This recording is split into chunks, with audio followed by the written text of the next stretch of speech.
For this last session, we have three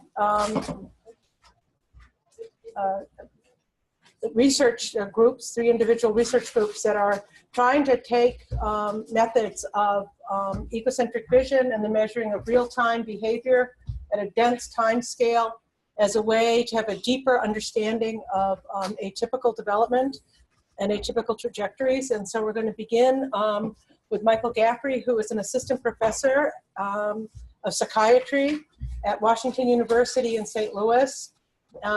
He got his doctorate at University of Wisconsin-Milwaukee. And his research, he's really a neuroscientist and studies neuroimaging as it can tell you about developing brains and typically and atypically developing children, particularly as relates to issues of emotion.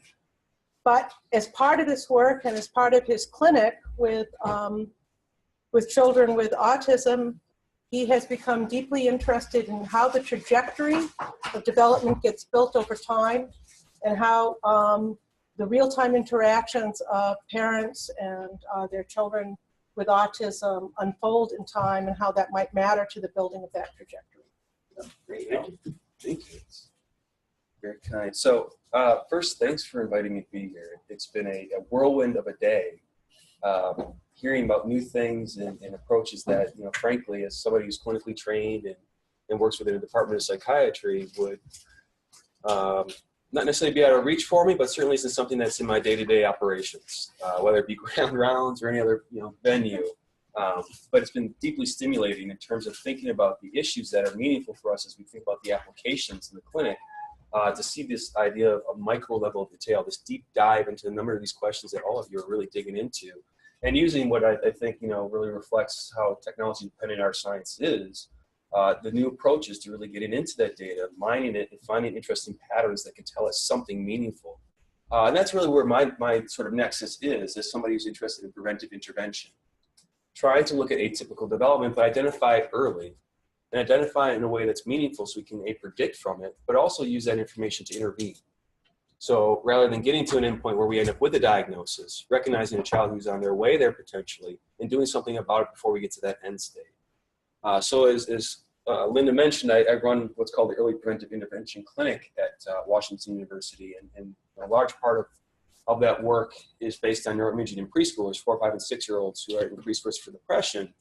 But I do have a clinically applied line of work that I'm doing, thankfully state funded as a center of excellence in autism, to provide naturalistic developmental behavioral intervention approaches for infants and toddlers who actually have a diagnosis of autism spectrum disorder or are at increased risk due to showing early behavioral signs or having an older sibling and showing some developmental delays.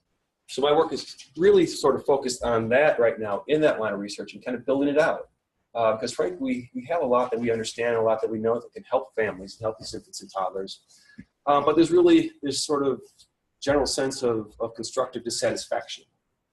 It's something that we're doing well, and I think we have a lot of tools that work well, but they don't always work. And sometimes, I'd say most of the time, we don't know why they work. And I think that's really where a lot of these types of approaches are probably most important in terms of the applications.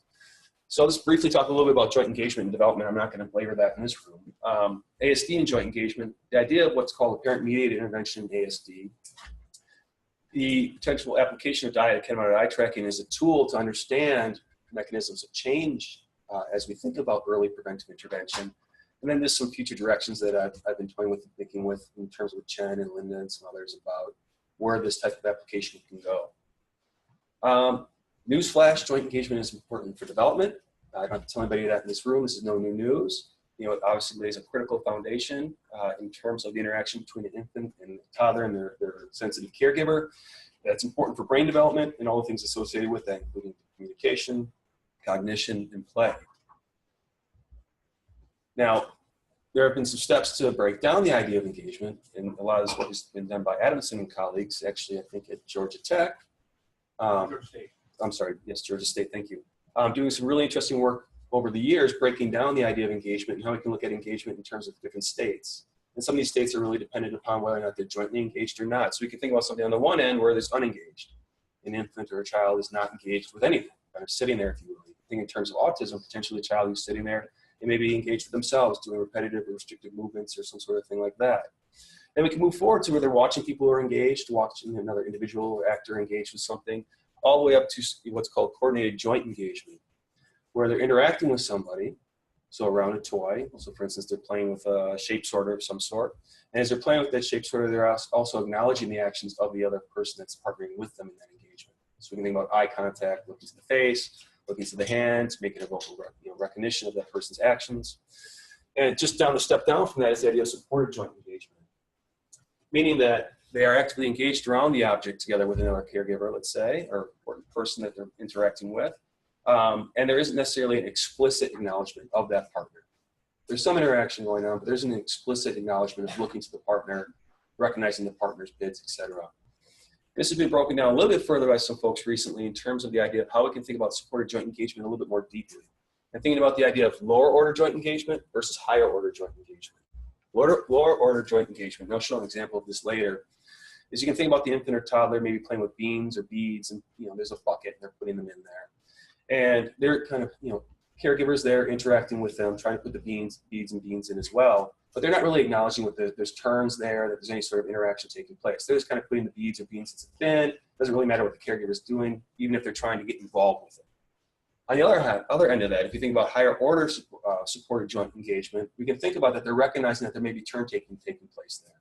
So they have the beans or beads on the table, there's a bucket, they put one in, and there's a pause waiting for the other partner to put one in as well. So there's a bit of a back and forth there, sharing of the play, if you will, without necessarily explicit engagement that partner is actually engaged outside of their actions and waiting for them. And why this is a bit important is that the split has shown some interesting things in autism, with the idea that in children with ASD, and much of this work has really been done more in the toddler to preschool age range, that you see a little bit more of this, the supported joint engagement. So they're there with the caregiver, there's actions happening, but they're not really acknowledging that caregiver in any way or fashion, or they're playing with the objects by themselves. Importantly, on the other end, though, we have higher level supported joint engagement, as well as coordinated joint engagement. We see this reduced in individuals with autism spectrum disorder, but we also see that it's somewhat important at the individual difference level, that the more that they show of this, the more predictive or more likely they are to have higher language development or levels later testing. So, not surprisingly, the more they're engaged with a sensitive caregiver and acknowledging that caregiver and engaging the moments jointly, they're more likely to be learning. And just importantly, you can move through multiple engagement states during an interaction. It's not that these are mutually exclusive by any means. You can rapidly go through them. My interest is really trying to think about this from the perspective of recognizing something before it becomes a disorder. So this idea, you can think about the disorder or trajectory towards an autism spectrum disorder. There's been quite a bit of work by Sally Osinoff and a number of different individuals that look at what's called baby sibs. So the baby sib studies look at children who are infants, siblings of older children with autism spectrum disorders. And for those of you not familiar with the literature, if you have an older sibling with autism, you're at much greater risk to develop autism yourself, particularly if you're male. It's probably about somewhere around 15 times increased risk to have a diagnosis yourself. And that's a simplex. If you have multiplex, so you have two siblings, the rates are even higher. And what they've done in these baby sibling studies is they follow these children then, and they follow them across time for about 6 months on in this study, and they can see that there's a trajectory. I follow them at multiple periods, so 6, 12, 18, 24, out to 36, which is really where sort of the gold standard of diagnosis for ASD happens at 36 months of age. That's sort of the ultimate outcome point to determine whether or not that child is going to meet for an ASD diagnosis. And as I show in the slide, that once that diagnosis is made at 36 months, it tends to stick at a very high rate. But the important piece here is that in terms of the examiner-rated social engagement, we see that this trajectory is already going way down well before then. And we also see by the time they're 18 months, on the ADOS communication social total, for those of you not familiar with the ADOS, or Autism Diagnostic Observation Scale, it's considered a gold standard clinical instrument now, and used in research to identify children who, quote unquote, actually meet for autism. And you can see by 18 months, they're already sort of at that point of meeting for a diagnosis, and that's sticking pretty well. But as we look at the trajectory, we can see it already begins to diverge very early. So by 12 months, we already begin to see some statistical differences here. And just kind of reemphasize the point of that importance of recognizing and getting there before they hit 18 months, is that even at 18 months for about half the children, if they have a clinical diagnosis of ASD, at 18 months, it sticks in about 90% of kids. Now, it doesn't recognize every kid who's going to have an ASD by 36 months. There's a number of kids who actually don't receive that diagnosis, and the diagnosis sticks until 24 months. And there are also a number of kids who don't get it until 36 months. So there's some variability in there, but for a significant minority of those children, already a diagnosis of ASD at 18 months is something that isn't going away. So this really kind of beckons us to think about what are we going to do about that. As we're beginning to learn that these trajectories are present and that these diagnoses stick, how can we begin to make changes? How can we intervene as we begin to recognize that these things are present? And as somebody who's clinically trained as a psychologist, I tend to think about some of the work in infant mental health, which is really focused on the idea of the importance of dyadic relationships, and thinking about those dyadic relationships as having different ports of entry in terms of therapeutic intervention. So Daniel Stern in 1995 wrote a book called The Motherhood Constellation. And it really talked about the common principles across parent-infant psychotherapy. And I think it's informative here in that, we have three different elements in that room when we're thinking about intervention. We have the infant and what they're doing themselves. We have the caregiver and what they bring to the table. And then we have the dyadic interaction between them. And any one of those points can actually act as a point of entry in terms of preventive intervention. And I don't put it here, but if you actually think about it, when there's a therapist in the room, a provider of some sort, you have a triadic interaction going on, which I think is future fodder for some thoughts about how egocentric vision can inform therapeutic work. But really, for our emphasis or our points today, we can really think about that there are multiple ways to get into this. In some of the discussions, over the last couple of days, we've talked about the idea of using robots to change maybe the infant or toddler's behavior, right? So that's one way into this. And generally what we think about, though, in the clinical world in terms of applied science is the use of the caregiver as the one who's going to implement the intervention itself. And in fact, some of the work has really played out pretty well for this in infants and toddlers, and that if we increase parent responsiveness, so recognizing their child's cues or bids to interact with them, or where their interests are, and then use of behavioral skills that we know can kind of scaffold those interests into maybe more appropriate play behaviors or into greater learning opportunities, we see that our infants and toddlers do better. And not only in the sense that they begin to learn better in those predictions, but we see joint engagement increase, but importantly, we see child-initiated joint engagement. So instead of being acted upon, now they are starting to act on their partner as well. Something critical as we think about the infant or toddler as an active learner, right? Instructing their daily experience in the world around them. They're actors. They're not just passive observers. This notion has led to many different treatment approaches, labeled many different things. I've got a few of them here. Sure, some of you probably heard of Early Start Denver model, Project Impact out of Michigan State, JASPER, which stands for Joint Attention, Symbolic Play, Engagement, Regulation, the things that are targeted in that treatment. Early Social Interaction Project out of Florida State. And then pivotal response treatment. And generally, all these folks got together recently, wrote a paper with the first author being Laura Schreibman, who's done quite a bit of work in pivotal response training. It talked about some common principles in early work with ASD, referred to as naturalistic developmental behavioral interventions. And really what that means is a couple of different things. We have some core components. And importantly, these core components introduce something new into the world of early intervention that really has not been on the front burner in terms of working with children, or particularly young children with ASD, and that is focusing on the natural environment as a teaching environment and working within it, and trying to focus on the idea of joint engagement within those natural activities or daily routines. And really, if you think about it for an infant and toddler, if we think about play, all the world's a playground. Everything really is, in a sense, play or exploration, right? And that's what we try to teach our parents, is that, we're not going to ask you to do 5 to 10 minutes of play a day, 15 minutes in this sort of, high bolus, highly concentrated, activity, but really to integrate some of the things that we're going to talk about in a second into your daily activities like feeding, diapering, going in and out of the grocery store, riding around the cart, using the principles to increase joint engagement during those activities or times, and particularly trying to turn those things into motivating activities for the child. We know learning is best when people are motivated to learn. This is similarly true for infants and toddlers. This is no surprise. But really in the world of ASD intervention, it has largely been sort of a table-based approach or discrete trial training. You know, it's more about compliance and showing me the card that matches with this card versus actually having a naturally contingent reinforcement or response as a result of something that's meaningful. So for instance, if I want ice cream and I say ice cream and I get the ice cream, that's meaningful, right?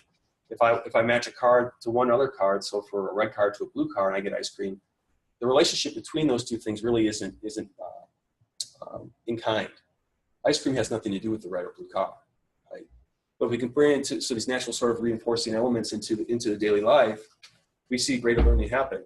And I think importantly, what we've been talking about here a lot of times in terms of these ideas of sequences and building them is that you begin with very simple action sequences. You meet the child where they're at, and you begin to try to engage and extend and scaffold. And as you're able to do that, as the duration and quality of the interaction increases, these teachable moments become more.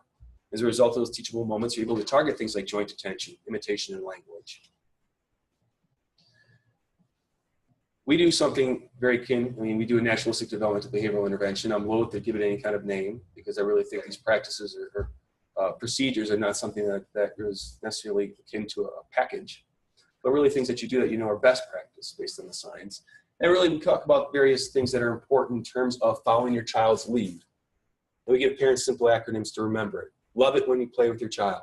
Listen, observe, vocalize, imitate, and take turns. Follow what they're doing and just enhance it. Make sure that you know where they're paying attention to. Doesn't matter where you're looking if you don't know where they're looking. Share the play, get engaged. Find ways to interact and engage with them. And then begin to understand the sequence of learning. Okay? Yes? What about a dog? I'm sorry, what was that? A pet. Like a dog? Is that what you said, like a pet? Yeah. To a certain extent. I mean, it's really more about the idea of, you know, with these kids who are developing ASD, they are sending us signals. They are sending us communicative acts. They are showing us patterns of interest. You can think about it in terms of, I'm sure many of you have heard of serve and return. The idea that it's important to get this, communicative back and forth between infant and caregiver, recognize what's sent, and then serve back something that's appropriate in response to that. Many of these families come in and say, I don't understand my kid. I don't think they love me. I don't know really what they're trying to do. I don't get it. They're over there doing this. And if you watch it, you actually see, well, this child is actually doing something meaningful here. There's a pattern there. And if you recognize that pattern, you actually become part of it. And you can socially embed yourself into whatever the consequence is. And that's where we talk about the idea of ABCs, antecedent behavior consequence. Your child's doing something that's meaningful to them. They're doing a behavior and there's a consequence for it. Get yourself into that consequence. Make yourself meaningful. And then you can begin to build off of that. And this is where we start to talk about the idea of first steps to first words, which really for us is the idea of building communication, functional communication for these infants and toddlers at a stage that's appropriate for them. Some parents come in expecting words, 12 months, and it's a little bit of psychoeducation in terms of, well, that's not necessarily developmentally appropriate. But if you think about it in terms of communication, here are some things that are probably appropriate, and you can begin to showing, pointing, these types of things. And we really do this in collaboration with parents. So we have to make sure that we are actually tackling what they believe is important as well. If we don't do that, we don't get buy-in, right? And we certainly don't get to the point where we want to be, which is helping infants, toddlers, and their families have the sort of life or experience that they want. Most parents are on board for what you say is important in reality. But that's where you get to sometimes too, where you have disruptive behavior, and they want some help with that. And then importantly, as we think about sort of our contrived spaces, and we think about ecologically valid operations and stuff like that, we talk about at the very end how they know their kid gets it. Well, they can generalize it across environments, tasks, individuals, and transitions. If you can see it in multiple places and get it in multiple areas, multiple people, that's where we can really think that this is taking root. Help me if I get annoying, but I'm just wondering, this seems so complicated. Has it sort of been with some large patient pool, if you have explored the outcomes and the predictive power of this sequence here in terms of? Yeah, so I'll tell you what, that's the sequence that almost every one of these interventions do. And they've all had RCTs associated with them on the package. So for instance, if we think about Jasper, very similar to what we do, okay. And they've had multiple RCTs showing that it's very effective. So this is rock solid stuff. Yeah, this is kind of the state of the art in terms of early intervention for infants and toddlers who either are at risk or have an actual diagnosis of ASD.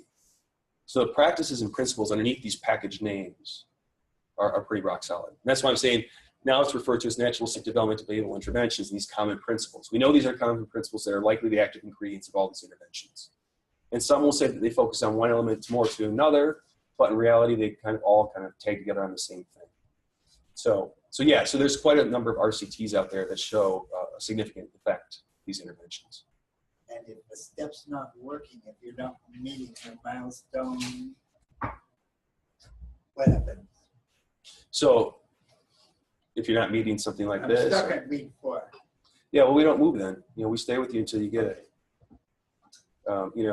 In reality, I wish we could say that it played out this beautifully. But when you're going into a person's home, and this is basically what we do, we go in twice a week for an hour. And given the topic of the day, we do a check-in to see how the previous week's gone and any questions there, and also kind of report a period of free play before we do anything to see if there's been uptake from the previous week. It's sort of a test. And also a way for us to look at parent fidelity and implementation of what we talked in the last week. So that's our observation. Then we introduce the new topic and begin to demo it. We invite them in and we can coach them and back off and give them gentle guidance as they do it. And then we reflect and problem solve. And importantly, we ask them at the end, how confident are you that you can be able to do this next week? And if we can't get an 8 out of 10, we sit there and problem solve with them why. So what's going to be the problem? And then we come back later that week for another hour and say, okay, when do you think is going to be the most challenging time for you to do this? This is when we want to come in there. We want to work with you and practice and get those skills into it. So for instance, if it's bath time, if it's diapering, if it's feeding, whatever it may be. So we come in there, we really do give some significant guidance. And as you can see, this is only, we only do it over 12 weeks. So it's brief, but it is somewhat intense. And what's your best possible result? Best possible result is we don't sit here and say that somehow we're going to prevent ASD or prevent or take the diagnosis away. Our best is we get increased joint engagement. We begin to see better social communication or functional communication by the infant or toddler. And more importantly, I think what we see is about 6 months later, if there's continued fidelity by the parent, we begin to see a lot of changes in the child. Because our work during this time is really with the parent, right? If we're changing the parent, right, then we're successful doing that. So we have a lot of adult learning principles and different things that we do as well that facilitate the problem, the adults' work, the parents' work. But this is really to get light the fire. And usually that's what you'll see in the outcomes too of many of these RCTs is that you'll see increased engagement, child-initiated engagement by the end of this training period. You see a high level of parent fidelity to putting those practices into play. And then many of those maintain, for those studies that have looked at 6 months out, tend to maintain a 6 months out, and you have better language outcomes. I mean, it seems it's sort of common sense in a sense, because many of these things that we'll talk about in a second is capitalizing on, I think, what we know from developmental science is important, that just weren't being capitalized on before because the parent didn't know to capitalize on.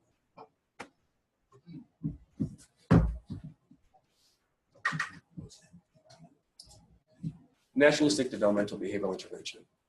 So basically what I'll show here is just briefly a couple of different clips. One is from an intake session for about a 13-month-old who's been given a provisional diagnosis of ASD.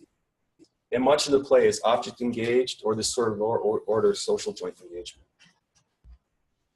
And I have all the proper releases to show this.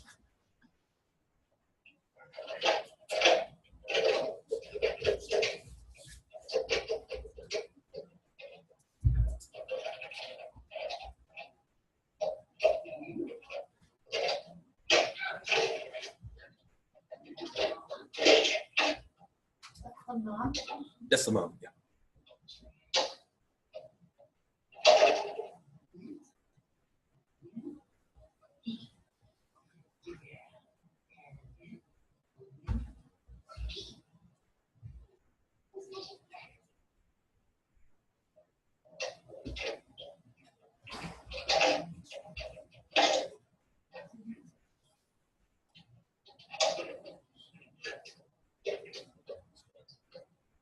How old is the infant?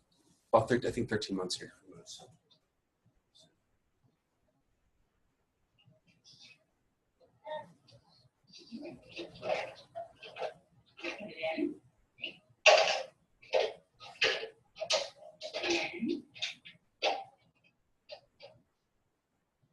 Is the mom good or not good?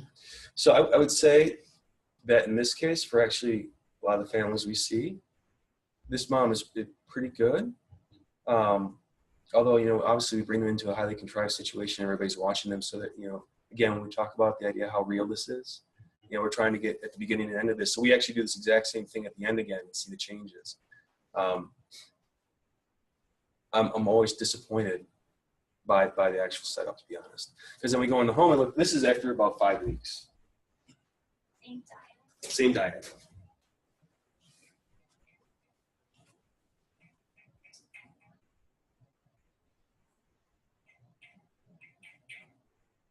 This is better because she's putting in place some big study. This baby is at risk. Is this a baby at risk or is this a control? This baby has a larger family history of ASD, and they've also been given a provisional diagnosis based on a lot of, you know, quite a bit of this actually in the clinical room.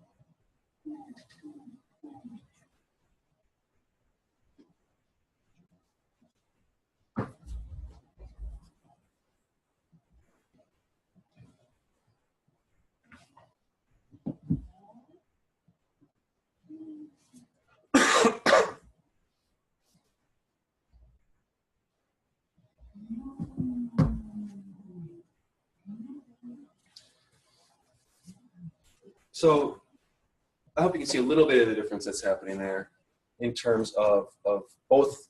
I think it was noticed by Karen, the parent positioning and pacing, importantly, which is a lot of times when we have parents come in, they're very directive. They're very in their infant's face, not following their lead. And this is particularly true for folks who come in with an infant who's a younger sibling of a child with ASD. They come in, they're very, very much in the face of that infant, trying to do ABA-related type teaching tasks with them, and trying to get them to look at the eyes in their face before they name something or give them something. And you can see a lot of these infants sometimes are overwhelmed by that and begin to disengage. And the parent says, well, my child's always disengaged with me, not engaging with me. And I'm like, if we think about it, if I was to do this to you, you would probably look away as well. And then they kind of like, oftentimes a light bulb goes off. And then you start to think about that and then teach them the skills, and they start to put them into play, and you see a lot more. So, you know, a lot more joint engagement taking place, a lot more of these moments where we see them engage with each other. And I don't know if you could, this is an unfortunate angle. Thankfully, we moved into a new space, so I've got cameras now that are much lower and can capture a lot of the facial affect. But there was no facial affect during play on the infant's part. There was no smiling or laughing. And that was for the full 10 minutes.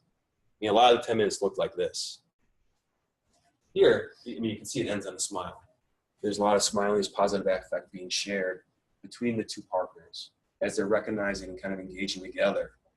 And mom, you can see, is much more calm, much more paced. In fact, I actually did kind of eye tracking with these folks recently too. I can show a brief video of that, but I didn't get it at the beginning, so I'm very disappointed. But that will be part of the future directions we listen to. Do you score these videos so that, I mean, sets of videos so that you can actually quantify the changes and responsiveness and joint engagement and so on? I hope to, yeah. We were collecting the information now to be able to do that. In part, you know, this started as a project where I was given some money to think about it and develop it. And now I'm really at the phase where I've been given more money to really kind of flesh out the research end of it and begin thinking about ways to examine these things more deeply. So, you know, kind of on that line of thinking, you know, we can think about facilitating joint engagement as a therapeutic port of entry for infants and toddlers with ASD or increased risk. And we can think about the idea of their play experience with another is effectively engaging in rudimentary social exchanges through objects. And by increasing that amount of time with an infant spent in that joint engagement stage, we increase access to play situations where social communication is relevant and opportunities for facilitating development and learning can be capitalized on, right? So we can open the door, we can start to get our foot in there, but really the challenge is we really don't know much about the mechanisms of change that are happening in those moments as a result of us being able to increase engagement. Of course, we have thoughts about it, You know, we can think about, well, the infant's attending to the caregiver more. But then we look at certain work, where we talk about dyadic hemodynamic eye tracking, that might be maybe dispel some of the notions we have about what's happening in those moments. So for instance, you know, and I won't belabor this too much, you know, because you guys are very familiar with the work that's been done by Chen and Linda, and the idea of quantifying this across time by looking at visual engagement, what the partners are doing or touching or playing with. But as we begin to look at the proportion of time that individuals are, you know, spending in, say, mutual gaze, I mean, we saw this talk, you know, Karen's talk this morning as well, you know, hinting at this, that the faces aren't the overarching salient feature that many in the field of early intervention are led to believe. Now, you know, that's stamping down, and people are getting more savvy developmentally about this. But, you know, a lot of times in the community at large, that message is not getting out there. Most folks, if you go into a home and you see an early interventionist that's through the Part C program, so that's the 0 to 3 intervention part of the IDEA legislation, they're there and they're trying to get the infant to look at them before they do anything. And I mean, that's trial after trial after trial. So they're missing many of the different things that, you know, Chen has pointed out to in his work here, is one, that there are so many different pathways that lead to joint engagement. And that, you know, if you stick to one, you're missing the opportunities in many of the others. And that the lead up to that joint engagement, so what's happening, where is the child going to naturally look at a parent or a caregiver when they're interacting with them? You know, well, I think we got a little bit of a window or hint into it in terms of, we think about it, you know, the parents leading the play, right? So the parents holding the object, looking at it, the child follows them into it. Well, the child's going to look at them briefly before they make that switch over to them. The parent's not going to look at the child though, right? So suddenly we begin to see this idea of the child gets the quick reference, and maybe that's the bump they need. They don't need to stare at them for 10 seconds. You know, there's these optimal moments that we build up to that pass quickly, and if we don't capture them, maybe we're missing maybe a very important point or relevant piece. And of course, I'm glossing over all the data that's in these studies, and of course, Chen certainly answer these questions more deeply than I can. But I think what they do is they point to a window of opportunity for us now, where we can begin to quantify these things and see where they're off in our infants and toddlers who have ASD or who are at increased risk, and then open new windows for intervention. Because importantly, we can see that this idea of socialization of attention, socialization of the language, what the parent's doing and how the sustained and joint attention is engaging across time is really meaningful. So if we think about the idea of object play and how object exploration is important in cognitive development, if we aren't necessarily recognizing when it's breaking down for an infant or toddler and how to repair that, you know, we're starting to actually suddenly get into a point where we may be jeopardizing many other features or functions that are important. Right, so that's not only language, then it's also attention. And suddenly we wonder why half the kids, or more than half the kids who have a diagnosis of ASD also have a diagnosis of ADHD. Right? As we think about the idea of comorbidities, it's really just a complex, you know, pattern of behaviors. And wonder if some of those developmental roots are here, where that social engagement and communication breakdown happens.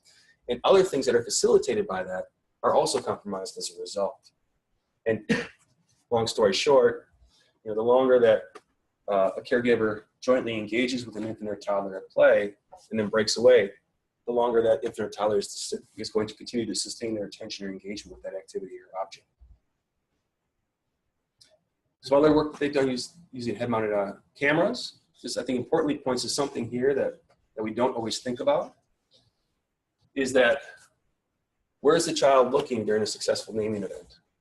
So if a child's going to learn an object or a label, what does that look like for them from an egocentric point of view? Well, the object's likely to dominate their visual field. They're likely also be holding it. It's not you know, a lot of times you get the parents going like this, right? Particularly in early intervention work, duck, duck. And they're trying to get the child to say duck or match duck. And that's really not how it unfolds.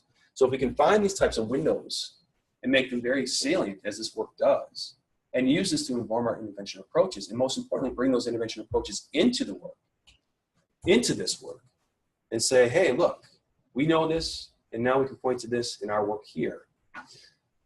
We might be able to make some real traction in terms of this dissatisfied sort of constructive criticism of what it is that we're doing. We're doing well, but we can do better. So ASD interferes with joint engagement. Naturalistic developmental behavioral interventions are really state-of-the-art right now for infants and toddlers in terms of early intervention. Egocentric vision techniques will likely provide new insights into therapeutic targets and mechanisms of change. And that's really what the hope is in terms of informing treatment strategies, or at least helping us to to dial in a little bit more in terms of what the important elements are.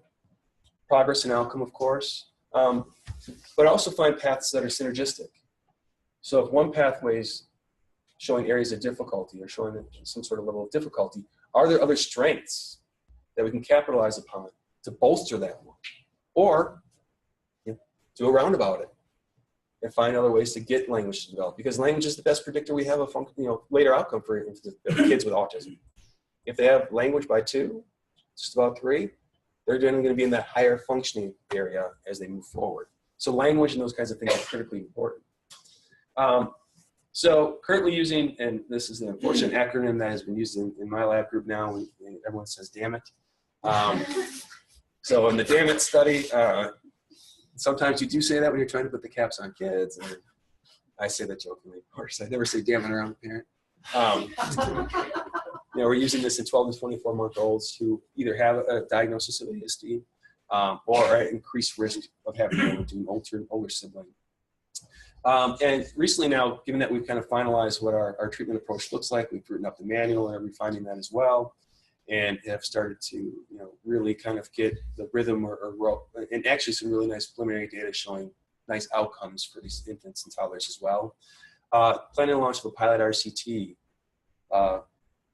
Very simple one. We're starting to get a larger demand for the service than we have capacity, so that naturally builds into a waitlist control with community access to other services is available.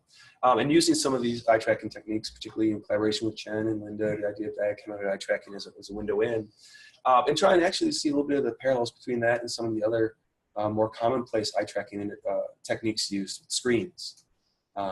Even though those worlds lived here, there's a lot of work out there in infants and toddlers looking at faces on screens or dynamic social images and see whether or not there's any correspondence between these two. And I really think there's an intriguing possibility or potential for integrating with other approaches, including neuroimaging. So we've had our positive science system built so it can send out a small sync pulse to, say, a diffuse optical tomography system or FNIRS or EEG, to try and link those events that are happening in real time with brain activity, so we can pull them out as a more naturalistic approach to looking at brain activity during joint engagement.